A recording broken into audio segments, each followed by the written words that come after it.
estamos com o mestre Marsás, primeiro mestre Sol, que está nos dando essa honra, para que a gente possa saber da história, de como o mestre Mário chegou ao vale, enfim, da história que também é o amanhecer. Salve Deus, mestre Mário. Salve Deus. Bom, a primeira pergunta que a gente faz é: como é que foi que você chegou ao vale? Eu cheguei ao vale. O vale não existia quando eu cheguei. O senhor chegou em Taguatinga, né? Em Taguatinga. Como é que foi a chegada do senhor?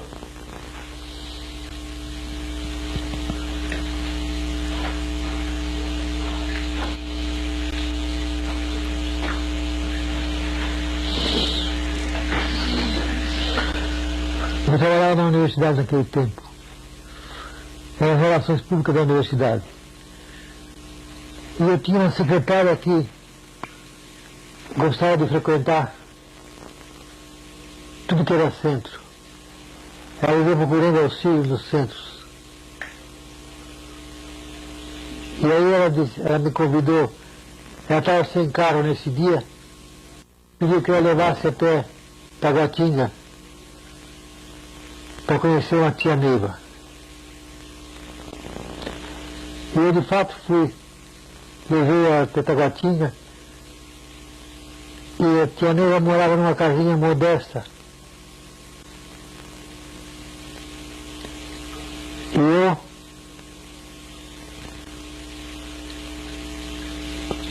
eu fiquei no carro, não quis descer. Mas aí, nesse instante, a tia Neiva apareceu na porta e me convidou para tomar um café.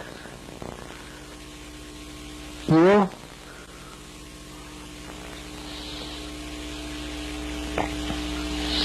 foi que eu desci do carro e fiquei com ela. E ela, a primeira pergunta que ela fez, me encantaram, porque ela demonstrou saber tudo sobre minha vida. E eu fiquei também embatucada com aquilo. Aí ela disse: o senhor é médium, precisa trabalhar. E tinha um templozinho na Taguatinga, naquele C11, que é onde tinha o orfanato. E era um barraco de teia de papelão, que chovia muito nesse barraco.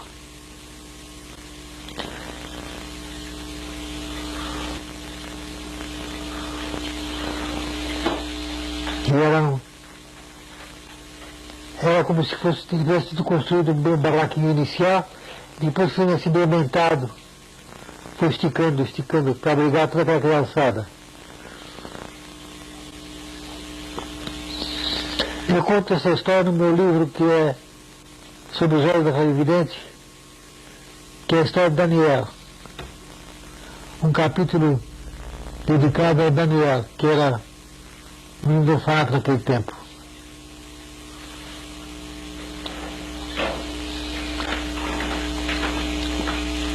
E a conversa com ela foi durando e quando chegou a noite eu fui para casa e voltei em Taguatinga. A conversa dela foi tão sedutora, tão encantadora, que eu não quis continuar a conversa. Aí eu fiquei até de madrugada, jantei com ela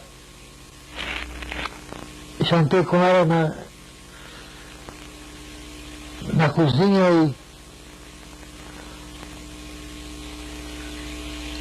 nesse tempo o marido dela era o Getúlio, que trabalhava no Senado, era chefe de eletricista no Senado. E eu achei aquilo magnífico, aquela primeira entrevista.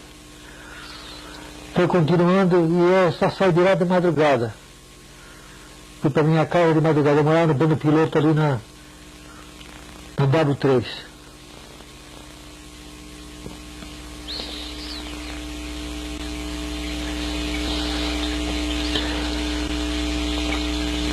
foi aí que começou a minha vida de Vale do Amanhecer. Porque o pai Saranga decidiu naquele tempo que nós nos mudássemos de Taguatinga. Aquele templozinho era muito pequeno, muito limitado. E era numa ponta de rua assim, quase dentro de um brejo. E ele ordenou então que nos mudássemos para esse local chamado Vale do Amanhecer. Essa reunião, Samuel, ela foi feita na casa do Zé Mondal, né, lá no Núcleo Bandeirante? Foi. Quando decidiu a saída de Taguatinga para o Vale. É. E só lembra como é que foi essa procura do terreno? Nós saímos todo fim de semana em caravana, numa Kombi e ficávamos procurando o local.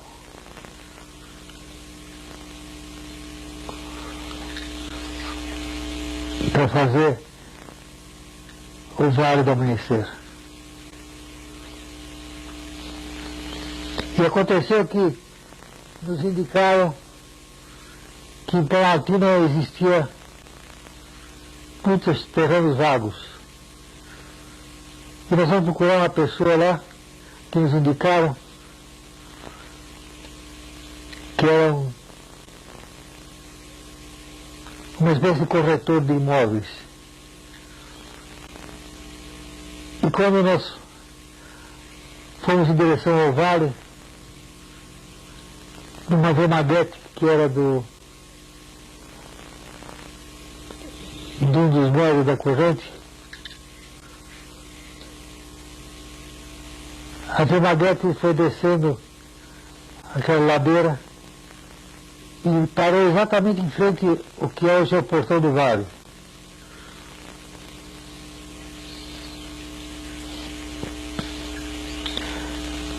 Aí nós voltamos correndo para Taguatinga para dar a notícia para a Neiva que tínhamos encontrado o terreno. E a terceira já se era meu que vocês foram. Ela tinha visto naquela evidência dela que nós tínhamos ido. E aí, nós nos mudamos falar com toda a meninada do orfanato. Seu Mário? Não existia nada, existia só um barraquinho. Um barraquinho que era ocupado por uma família de gente pobre. E nós nos instalamos nesse barraquinho. As meninas do orfanato, as mais velhas, fizeram improvisar o jantar, e etc. De maneira que a nossa vida começou nesse dia assim. A data não me lembro exatamente. Parece que foi, os senhores chegaram ao Vale em novembro de 1969. Foi. No dia 8 de novembro de 1979, que no caso hoje estaria parando quantos anos? Então, seu Mário, quando o senhor chegou com a tia no Vale, parece que o que tinha era uma fazenda antiga, né? Era uma fazenda antiga que pertencia o proprietário morava e esse terreno estava abandonado há muito tempo. Servia para o pessoal fazer piqueniques, porque tinha um riozinho próximo. O primeiro trabalho, como foi? Assim, a primeira manifestação mediúnica lá, a nível de templo? Não existia ainda tempo quando nós chegamos lá. A partir daí é que a tia Neiva começou, eu servindo de auxiliar, começaram a construir. E foi o tio Beto que construiu aquelas colunas todas. Tudo improvisado, porque ele não era construtor. Porque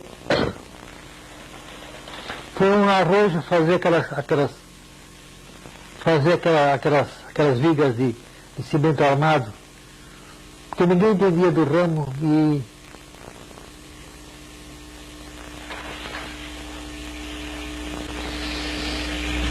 E a nível da doutrina, da primeira iniciação,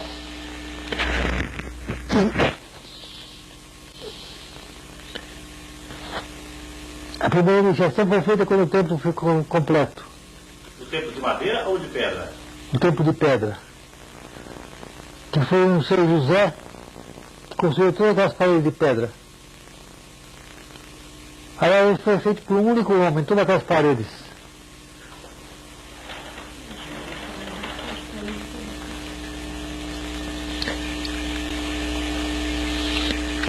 O curioso do negócio da construção do templo é que existia um bocado de eucalipto na área. E o Tiãozinho que indicou a metragem de construção. Comprado na Tia Neiva. E ele disse, daqui até ali tem tantos metros, e realmente correspondeu ao que ele falou. O templo foi planejado para ser uma elipse, um oval. E o Gilberto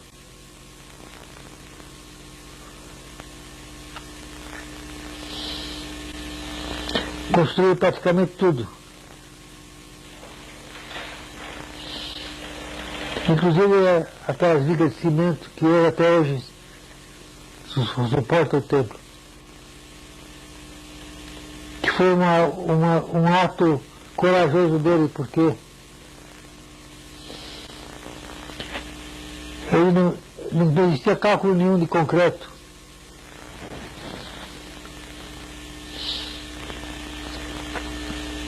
Foi no olhômetro que se construiu a mistura de cimento com a brita.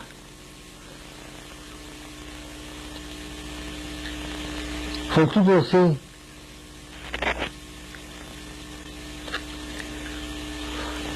Sem nenhum cálculo estrutural, nada.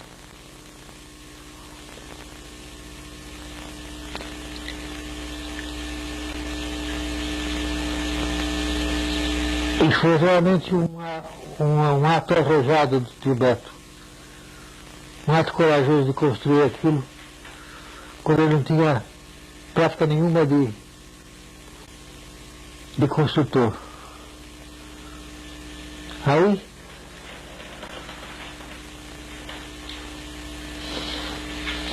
eu não duvidei que aquelas colunas fossem suportar as vigas tão pesadas.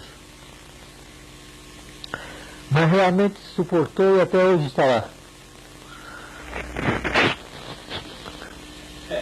Como é que foi a iniciação, a primeira iniciação? Qual foi a orientação assim, que o senhor que esteve lá recebeu junto à Clarividente para que fosse formado o primeiro grupo da iniciação? Ela que decidia tudo. Na verdade, eu era tão novo na doutrina que nem aquela evidência dela eu sabia interpretar direito. Aí ela instruía e mandava fazer tudo que foi feito.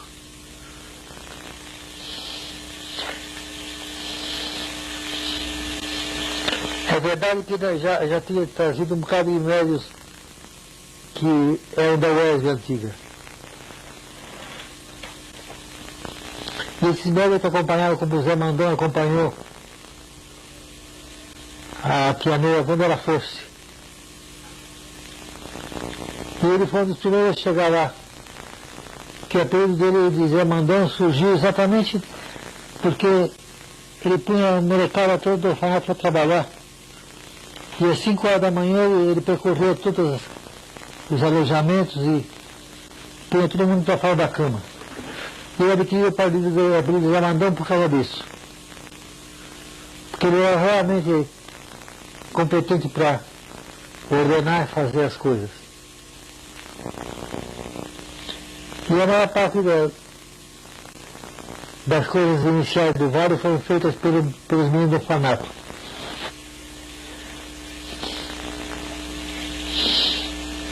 E o número de pessoas que procuravam a corrente nessa época era grande?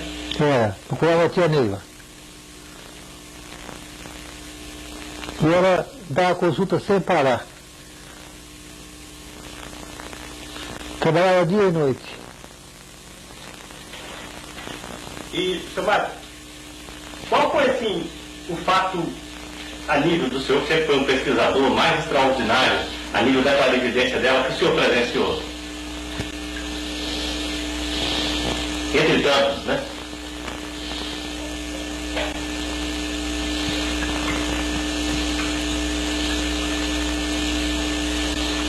Eu tinha uma formação universitária e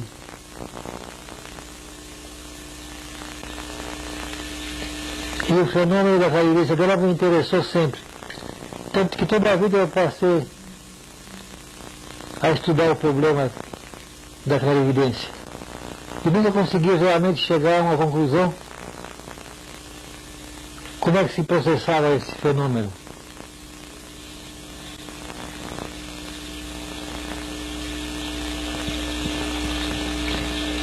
De maneira que para mim era uma coisa espantosa, como é que ela sabia de tudo que se passava, podia olhar à distância e ver os acontecimentos.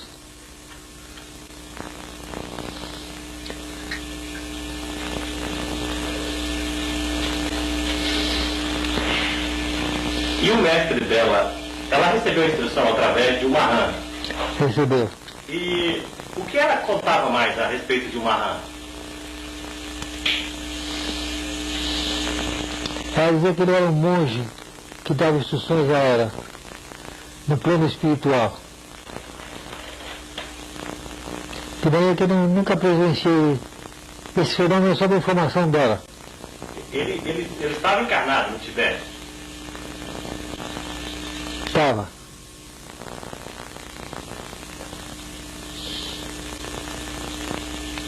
E ela saía do corpo e falava com ele em etérico.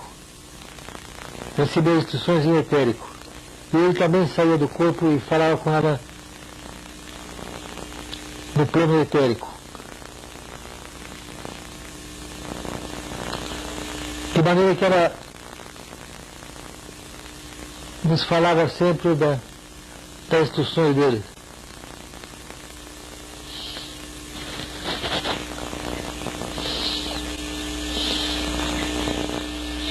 O mestre Mahan, ele também faz parte da tribo ou apenas é um cooperador da missão? Ele é um cooperador da missão. Ele não... Eu nunca soube realmente qual é a origem dele, se ele era um jaguar ou não.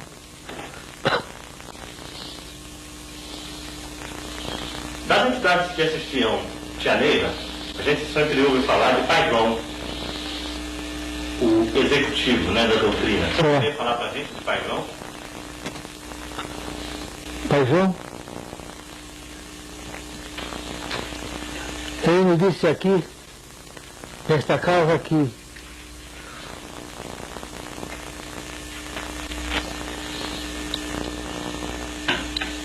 Adão teve 2 filhos, Caim e Abel. Os Enoques são descendentes de Caim. Eu nem sei se posso revelar esse fato. Preferia que o próprio Pai João falasse para vocês. Aliás, tem um médium de Pai João lá que é extraordinário, é o Wilson. Vocês poderiam conversar com ele, incorporado, aí vocês iam saber a história de Pai João, dos Enoques. Realmente. Na formação do povo, da formação dos adjuntos, o senhor poderia falar para a gente como é que começou a formação dos trínios, adjuntos, essa ordem, essa hierarquia? Não, eu não sei falar sobre isso, porque o negócio surgiu tão naturalmente, ela nomeava as pessoas, designava cada um Ela que fazia tudo pessoalmente. De maneira que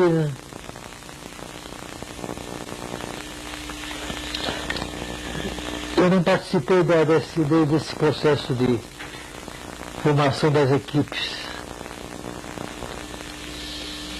E o Tumuxi? O senhor poderia falar para a gente sobre o Tumuxi, o povo e o ministro do senhor, do Tumuxi? Posso.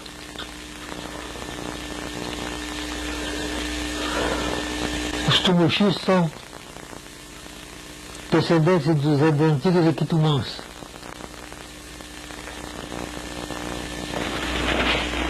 E como ela me designou mestre Tumuxi, eu nunca mencionei a respeito de qual é a origem deles. Só que ela me disse foi que eles eram descendentes dos Iquitumãs. O senhor tem um amigo espiritual chamado Tartucci, não tem? Como é que chama? Tartucci. Não sei não.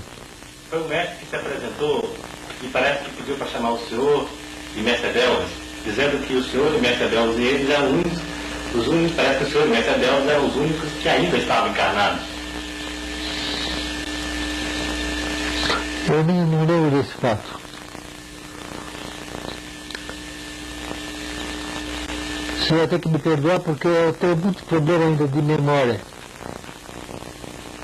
E eu, depois dessa enfermidade, eu fiquei um pouco desmemoriado.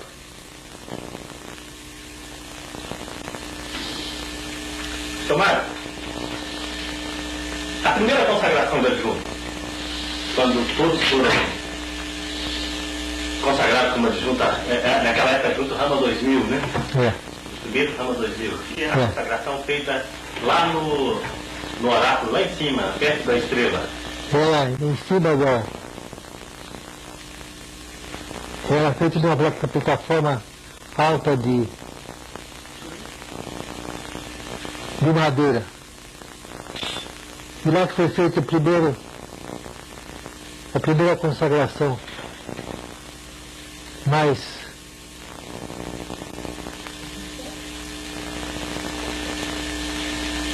A da plataforma de madeira em cima do templo, você está falando? Aquela foi a iniciação. Diga a consagração dos adjuntos lá em cima, no oráculo de Amon-Ra. Não na estrela candente. Na estrela candente. não foi feita nessa plataforma ainda. Tanto que eu me lembro muito bem do incidente que houve. O Amélio de repente incorporou lá embaixo. E eu doutrinei o espírito. De maneira que a nega me chamou e disse: você começou por uma imprudência de estar doutrinando um espírito sofredor no momento de uma consagração.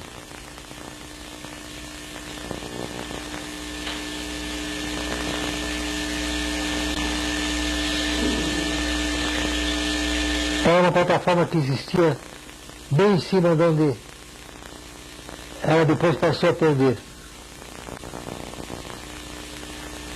Foi colocada depois a estátua do Cristo.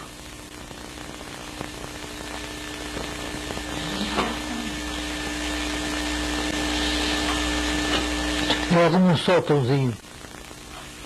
E lá que foi feita as primeiras cerimônias de consagração. As primeiras consagrações. É. Da primeira iniciação. E a primeira elevação de espada, o senhor lembra? Não.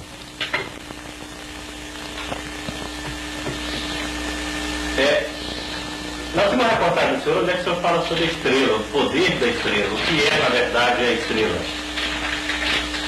O senhor poderia falar para a gente? A estrela candente é um ponto de radiação que irradia para o planeta inteiro. Suavizando, amenizando a situação do planeta, situação espiritual.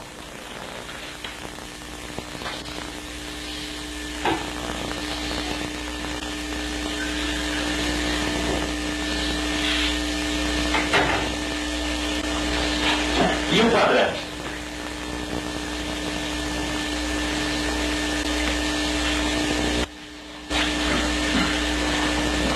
Aquela cerimônia Da unificação. que vai até a pirâmide. Exato. Isso foi tudo organizado por ela. Ela fez as primeiras. Ela sempre ia na frente das primeiras cerimônias e ensinava os médicos a fazerem. Ela participava de tudo. Embora com tanta dificuldade de falta de respiração, ela participava de tudo. Ela trabalhava ininterruptamente. Estava sempre na frente das coisas. O quadrante é um trabalho para o planeta também? É. Quadrante.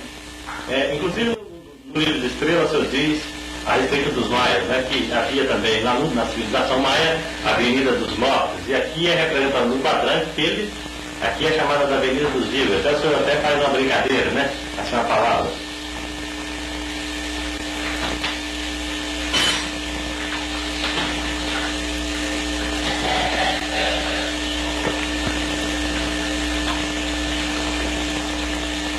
E, senhor Maia, os últimos dias de Tia na Terra, com a chegada da consagração de Enlevo, né, que foi a última consagração que foi feita a um nível maior, né, foi a consagração de Enlevo, onde os adjuntos Rama 2000 passaram para adjuntos arcanos. O que apresentou aquela consagração? O Enlevo.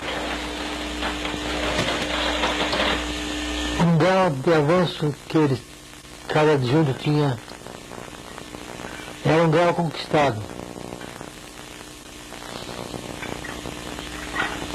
E qual a relação do adjunto com o povo?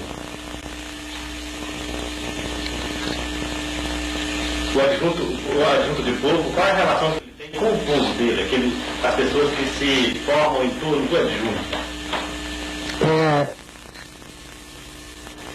É de outras encarnações que eles tiveram um relacionamento. E isso era baseado nesse fato.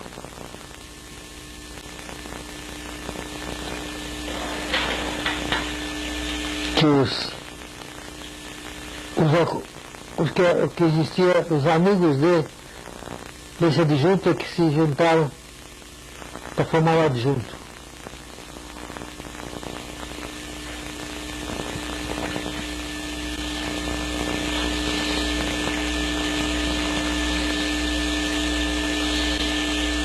A herança básica, a herança transcendental básica do amanhecer é do espírito espartano.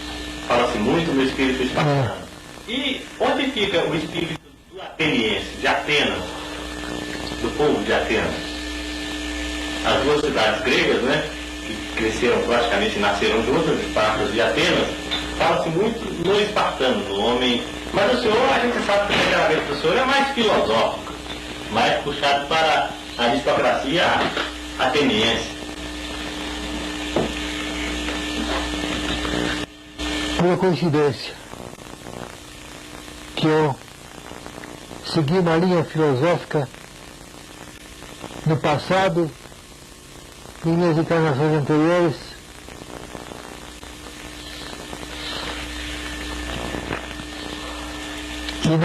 e nasci com a tendência para a especulação filosófica. Mas a transcendência do senhor é espartana. É. Minha de Nestor, porque nós tivemos um começo de um livro que foi feito de Esparta Brasília, nós nunca escrevemos esse livro. Ela deu o começo do livro, depois praticamente ela desistiu dessa obra. Onde nasceu o Cavaleiro Verde, né? O Cavaleiro Verde nasceu em Esparta. É. E a batalha, o senhor sempre falou na Batalha Civil do Peloponeso.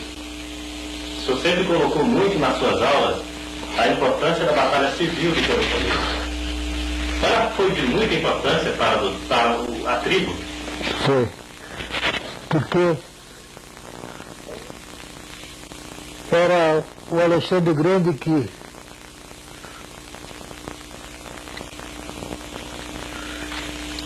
provocou aquelas batalhas. E era um espartano realmente, era um espartano filho de Filipe, e teve uma orientação filosófica do grande filósofo da época. Se não me engano foi Sócrates que educou o Alexandre. Mas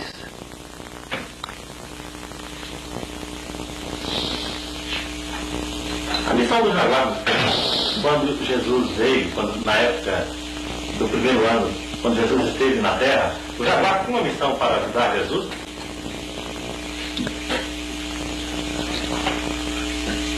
devia ter tido porque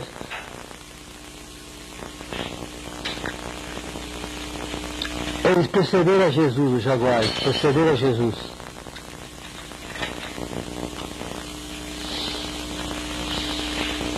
Nos cantos dos adjuntos, alguns deles falam assim, eu sou aquele cavaleiro que andava pela Palestina, inclusive o canto do Beto fala muito sobre o cavaleiro espartano e fala sobre a Palestina. Então, naquela época, os jaguares tinham a missão de ajudar a Jesus na consolidação do cristianismo. E o que aconteceu, seu Mário? A gente sabe que foi uma triste experiência, né?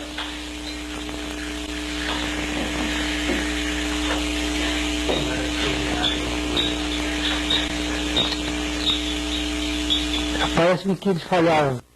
Os jaguares falharam nesse tempo.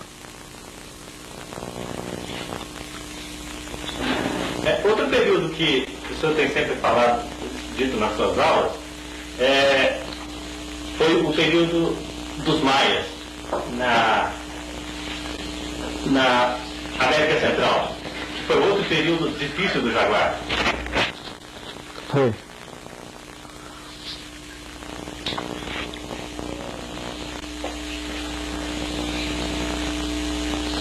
As cruzadas, né? A participação do Jaguar nas cruzadas foi muita? Foram muitas, intensas? Foi.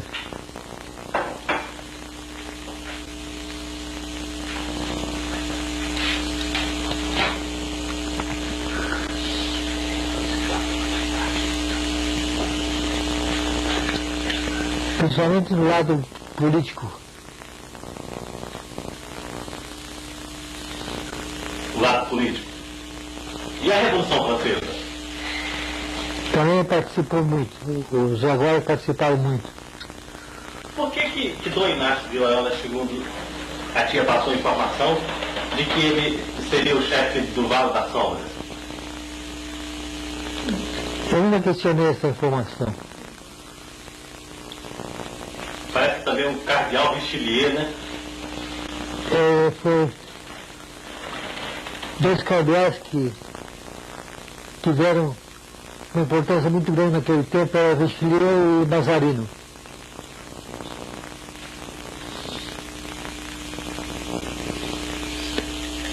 E a gente nunca mexe nesse assunto, mexia nesse assunto por causa que tem por norma o Vale, sempre teve por norma respeitar a Igreja Católica, não se miscuindo na minudência do passado da Igreja. A lei nos ensinou exatamente a não imiscuir nessa parte da história da Igreja, inclusive da Inquisição, que é um tabu tocar-se na Inquisição. Inclusive porque muitos jaguares tiveram participação ativa na Inquisição. Como esse jaguar que está falando com vocês agora. E a minha situação atual é o resultado dessa encarnação que eu tive, como um cardeal que fazia parte da Inquisição.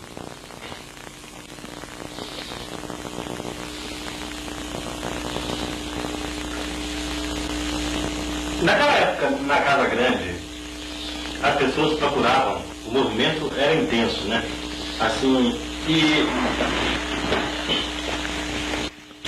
o senhor sempre, parece que conta uma história, né? Eles contam a história do senhor, que o Joãozinho parece que foi visitar o senhor uma vez, na Casa Grande.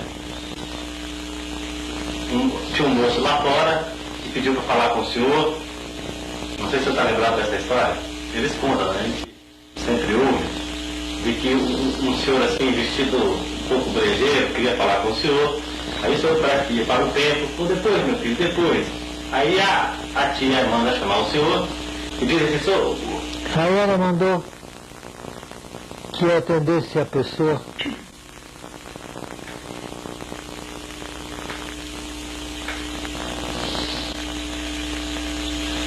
E chama o senhor e fala: não quer falar com o Tchãozinho não, meu filho? Isso é verdade. Eu me lembro agora desse episódio. Que na hora do jantar ele incorporou na Casa Grande e falou: ô senhor Mário, o senhor se recusou hoje a me receber. Ele falava: senhor Mário, naquele jeito brejeiro dele falar, falou: senhor Mário, o senhor se recusou a me receber hoje aqui. Que de fato eu tinha dito para ele que não podia, que naquela hora a Neiva estava incorporada com Manhara, e eu me lembro que era numa espécie de uma casa com um soalho bem alto. Ela estava incorporada com Manhara, e quando ele bateu na janela, eu disse: meu amigo meu espera, porque a tia Neiva agora não pode atender de jeito nenhum. E ele disse depois, na hora do jantar, ele incorporava aleatoriamente a qualquer hora, porque era a incorporação de Neiva.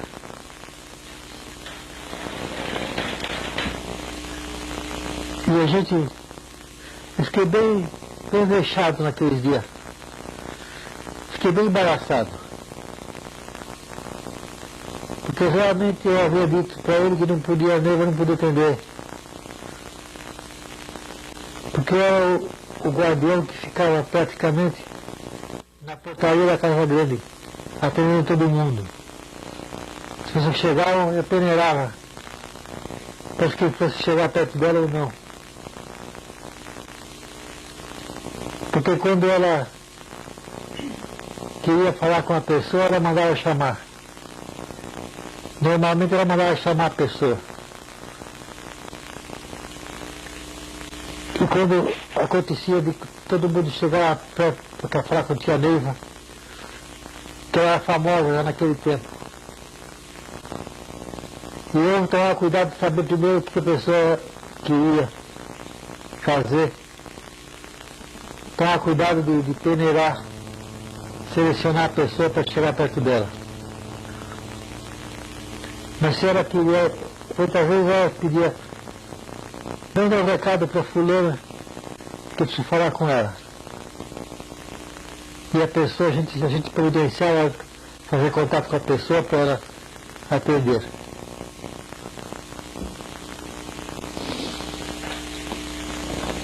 Em 84, começou-se a falar sobre determinados espíritos que depois, inclusive hoje a gente não ouve muito falar. No entanto, naquela época que já falavam muito, os encoraçados. É. Os encoraçados são espíritos que tinham capacidade de se materializar aqui na Terra. Eles não eram maus espíritos, não era nada do que se falou no Vale até agora. O encoraçado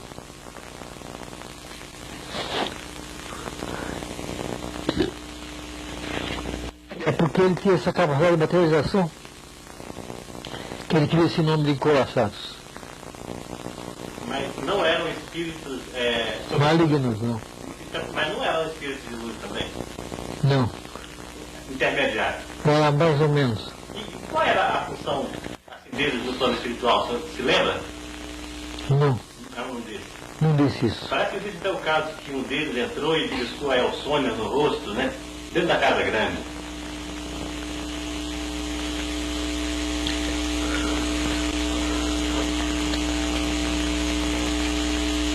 Eu não lembro desse fato. E Tomás, parece que também existe uma história de que alguns desses espíritos na época estavam querendo desligar o oxigênio que ligava até a tia. Isso foi entre 84 para 85. Eu não soube desse fato. Eu que cuidava pessoalmente do oxigênio dela, por exemplo, tinha uma garrafa de oxigênio no fundo de um corredor. Eu ia lá toda hora, quando ela se queixava que estava muito forte, que fazia um ruído. Narizinho, né? O narizinho. Eu que cuidava de regular a situação,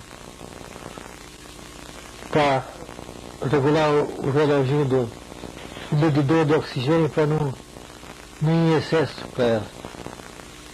Porque ela se queixava sempre que o ruído daquele narizinho era muito forte. Perturbava muito a cabeça dela. Ela chegou a colocar um espelho porque a clarividência dela estava tão acentuada que às vezes ela não estava conseguindo distinguir quem eram os espíritos encarnados e os desencarnados.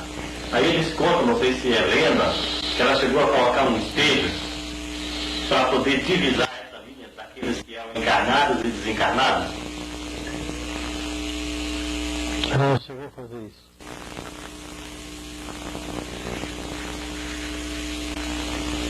Mas isso foi anterior ao Vale do Amanhecer. Foi da UERJ. Da UERJ. E os últimos dias de tia, as informações, a pressa, parece que ela sentia... seu Mário, ela sentia que ela ia desencarnar logo?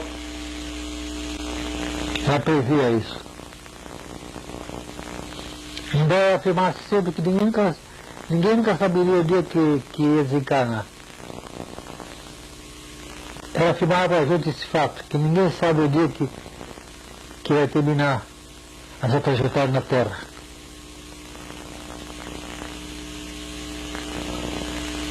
E ela mesma não previa a morte dela.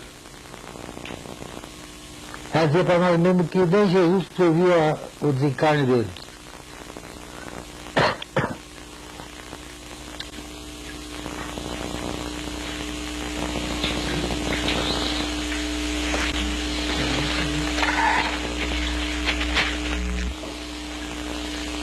Como foram os últimos dias de Tia Neide? Como o senhor viu, como o senhor sentiu? Como é que foi aquela correria, essa expectativa? A toda hora ela tinha uma espécie de desmaio e a gente corria lá para o hospital imediatamente. Naquele tempo tinha um médico que assistia a ela, era o doutor Tom Barros.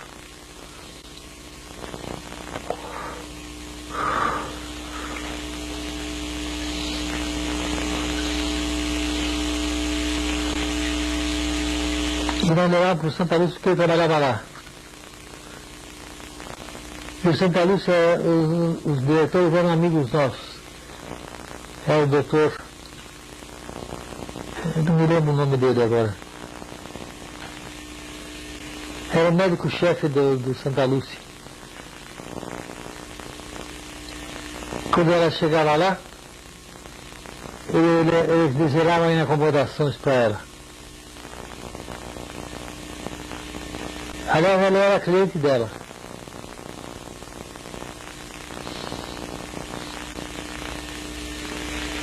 Fala-se que até o João Figueiredo também foi paciente de tia. Eu nunca soube disso. Dizem que ele já foi até no Vale, o presidente João Figueiredo. Não, eu não me lembro desse fato. Que ele tem ido lá. Agora ela procurava se esgueirar de tudo que era política. ela não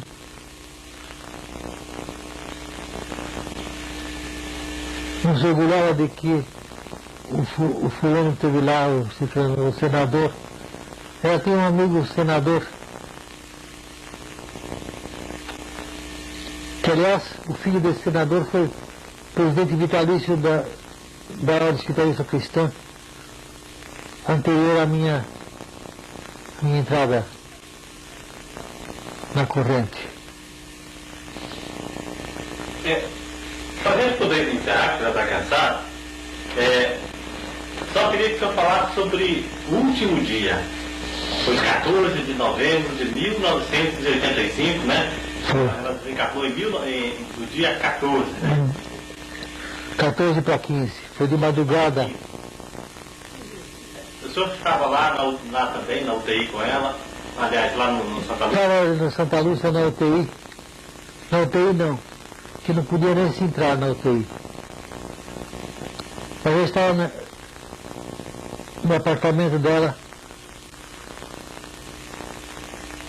E foi uma coisa triste, uma coisa assim, comovente. As filhas dela chorando, todo mundo chorando. Que a notícia que chegava da UTI é que ela tinha piorado.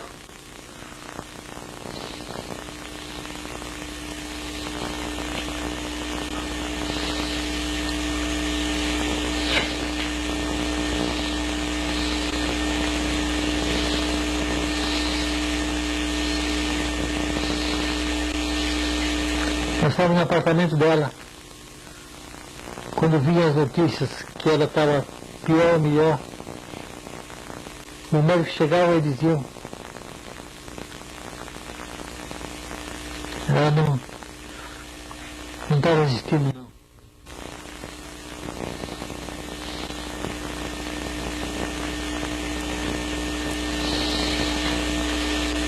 Hoje, seu Mário, 1994, passados 9 anos, né, da passagem de tia para o plano, qual a mensagem do senhor para todos os homens desse planeta, todos os jaguares, todas as pessoas que buscam... A minha mensagem é, os jaguares principalmente,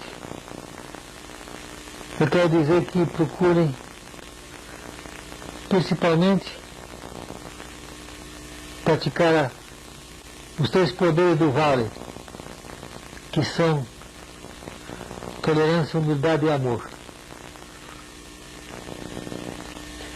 Que procurem praticar a doutrina realmente como ela é. Procurem ser mais tolerantes e ter mais amor no coração. Desenvolver mais a busca interior. Que essa é a falha que ela não nos educou nesse sentido.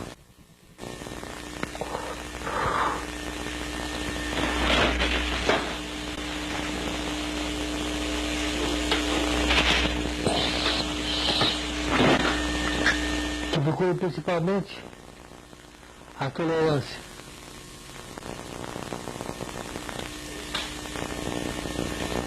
Desenvolver essa virtude da tolerância e da paciência uns com os outros. Aí eu me lembro daquela expressão de quando Carba ofereceu seus exércitos a Jesus para salvar a situação dele. E ele, daquele sofrimento todo, com a cruz nas costas, disse apenas, amai-vos uns aos outros. E é a recomendação que eu faço. Amai-vos uns aos outros. Que falta, toda essa situação no momento é resultado dessa falta de amor que está existindo.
estamos com o mestre Matsás, primeiro mestre Sol, que está nos dando essa honra, para que a gente possa saber da história, de como o mestre Mário chegou ao vale, enfim, da história que também é o amanhecer. Salve Deus, mestre Mário. Salve Deus. Bom, a primeira pergunta que a gente faz é: como é que foi que você chegou ao vale? Eu cheguei ao vale, o vale não existia quando eu cheguei. O senhor chegou em Taguatinga, né? Em Taguatinga. Como é que foi a chegada do senhor?